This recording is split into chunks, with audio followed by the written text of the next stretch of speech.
So much power. Missing a few brain cells, though. Don't worry. Hang on. I'm here to deliver you the brain cells. Camellya is a Havoc Hypercarry DPS who requires an extended amount of field time for her damage to really boom.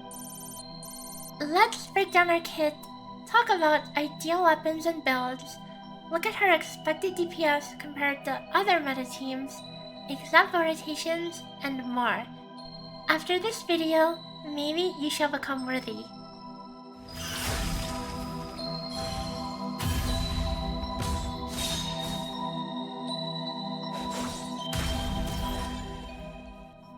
Let's start out with her skill.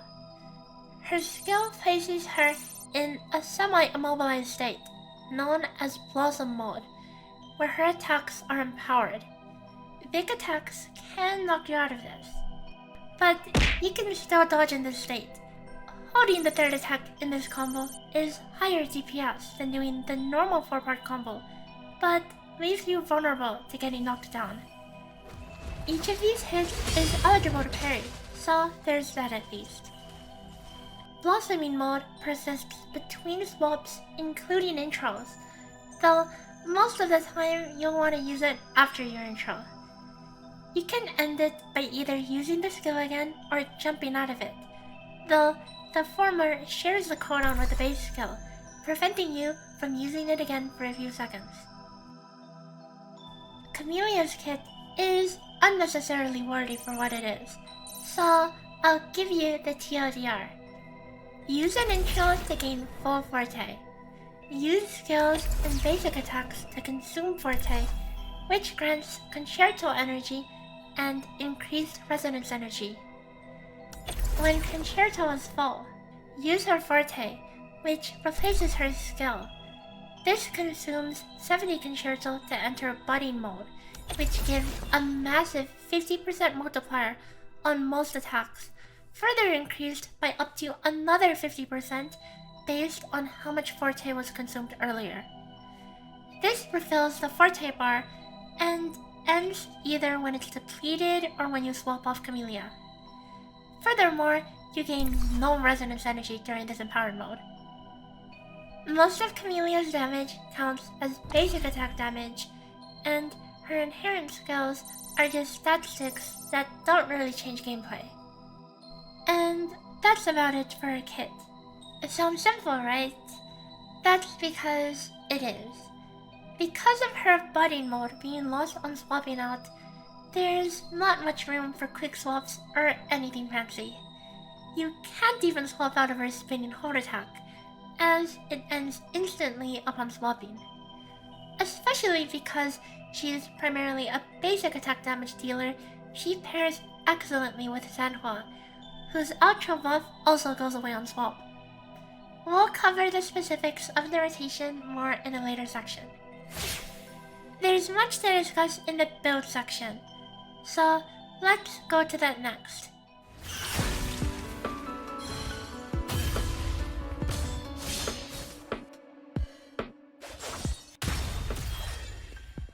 Let's start out by introducing her weapon choices. Her signature weapon, Red Screen, increases basic attack damage by a large amount, further increased upon using a concerto consuming skill, which at the moment is unique to Camellya only. This is her best option obviously, and is almost 20% stronger than the other 5-star choices. Chun-Li's weapon is not too useful, and while technically a little stronger than Emerald of Genesis, the energy regen on Emerald of Genesis is very welcome. Between the 4-star options, Endless Collapse is preferable because of its additional energy bonus, but surely you're not planning on giving a 4-star weapon to Camellya, right? For the following build comparisons, we'll be calculating with 2 different supports, Shorekeeper and Verina, alongside Sanhua. Furthermore, Camellya will be using her signature weapon in these calculations. Because Camellya is a DPS who enjoys a long time on field, Lingering Tunes is a totally viable set on her, especially because she has a lot of free damage bonus in her kit and weapon. With Verina, 44111 Havoc set is slightly preferable over other options, though this can easily vary depending on your substats, as my calculation standard uses 5 rolls of median bonus damage value. Lingering Tunes isn't far behind, only around 2%, with the 43311 double Havoc set being preferable there. If using Shorekeeper, the numbers change a bit. Because the Shorekeeper provides a hefty buff for crit and crit damage, the value of 44111 gets diluted, pushing the ideal build back to 43311 Havoc set with double Havoc echoes, though Havoc and attack is not far off.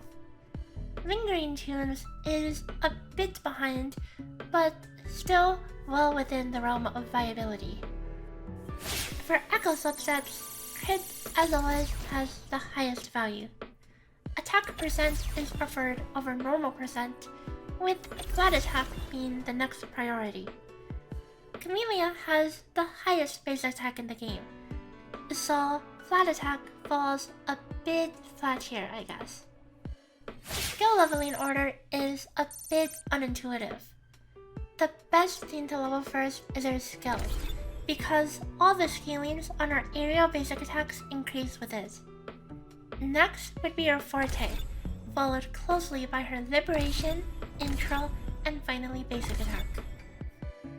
In the next section, we'll compare the differences in theoretical DPS between her teams and the rest of the meta, and also look at her sequence nodes.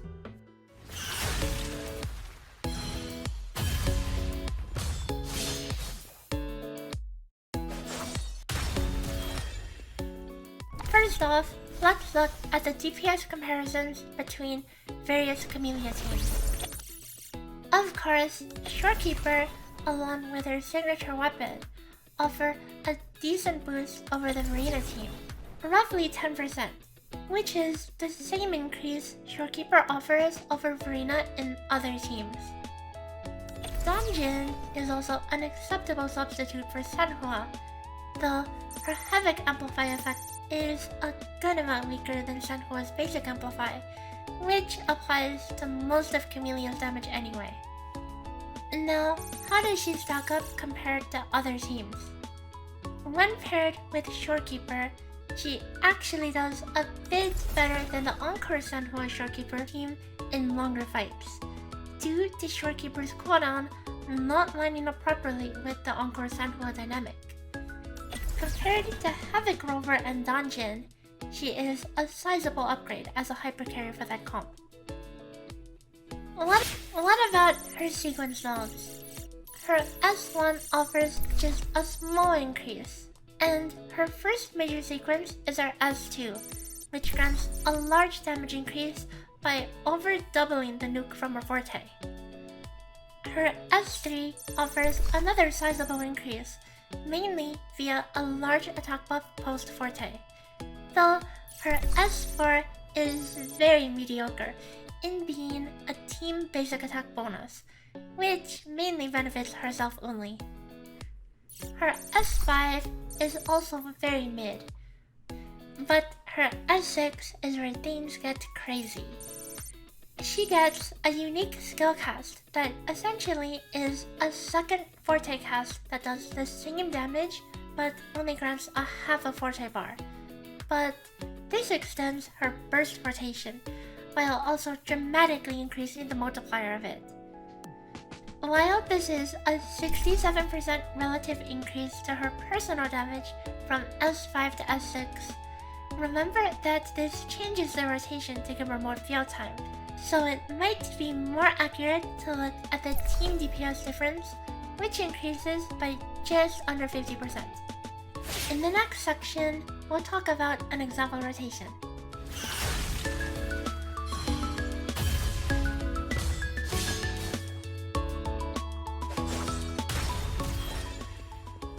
In this rotation, we'll use a team of Camellya, Sanhua, and the Shorekeeper. The rotation requires 12.7% energy regen on Camellya and 7.3% on Sanhua. We use a 4-3-3-1-1 Havoc set on Camellya with Crownless main summon. The reason we don't use Dreamless is because we want to swap out with our skill 2, which has a long cast time that Dreamless competes with. However, the benefit of Crownless is not significant at all, so it's fine to use a summon like Rollshroom, which won't interfere with Camellya's field time. We also won't be using Fallacy Hold on Shorekeeper, as stamina is actually a concern. Camellya requires a good amount of it. Start out on Sanhua, swapping out of a Heron cast. Switch to Shorekeeper and do her Concerto combo. Basic attack 1-2-3 and jump attack. Then use her Forte and cancel it immediately with her Liberation. Follow that up with her skill, then basic attack 2-3-4. Do basic attack 1, tap her Echo, and tap one more Forte, switching out to Sanhua. Charge your detonate during the intro animation, and then follow up with her skill and Liberation, making sure to wait for the ice to form from her skill before hitting Liberation. Detonate again and swap to Camellya, doing a quick Crownless dodge cancel to plunge attack, before swapping back to Sanhua and then immediately back to Camellya. Use her skill and Liberation, then do the full basic attack hold combo, jumping after the last hit. Use her Forte followed by skill.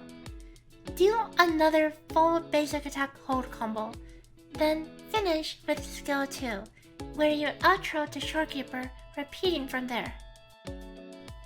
This rotation clocks in at a perfect 25-second opener and loop in theoretical time. Remember that Shorekeeper rotations after the first will have a slightly faster rotation. To compensate for the time, do Sanhua's heavy attack into basic 4-5 after her intro to get some bonus damage in. And this concludes the Camellya analysis. Hopefully I wasn't tied up in the numbers too long for you, but now with the Seeds of Knowledge zone, you should be ready to wreak havoc with her. Anyway, shameless self-plug to the cutest DPS calculator merch ever. Check the link in the description to see where you could pick some up. On that topic though, for all the calculations in this video, check the Build Library tab in the calculator, as you can find all the calculations and parameters there. See you guys next time. Bye bye.